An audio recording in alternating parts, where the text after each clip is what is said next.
District and session court Naushera Firoz ने पीर के तशद्दुद से जाँ बहक फातिमा की कब्र कुशाई की इजाज़त दे दी है।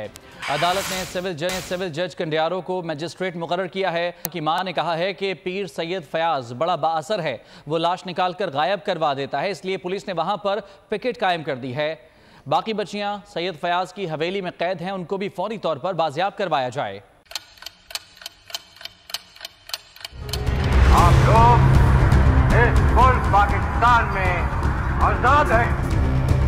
सहाफती उसूलों पर कारबंद, बोल न्यूज ने रखी रिवायत बरकरार। बोल न्यूज की जानिब से देखने वालों को यौम आजादी की बेहद मुबारकबाद। मुल्क भर से जश्न आजादी की तकरीबात बोल ने दिखाई अपनी स्क्रीन पर। पाकिस्तान के 76वें यौम आजादी का जश्न, बोल ने सुनाई पाकिस्तान जिंदाबाद के नारों की गूंज।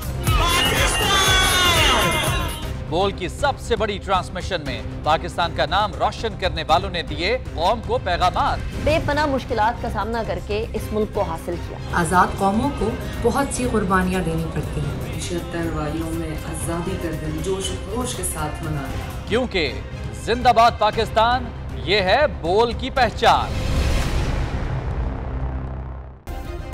सब्सक्राइब करें और बेल दबाएं ताकि कोई खबर रह न जाए।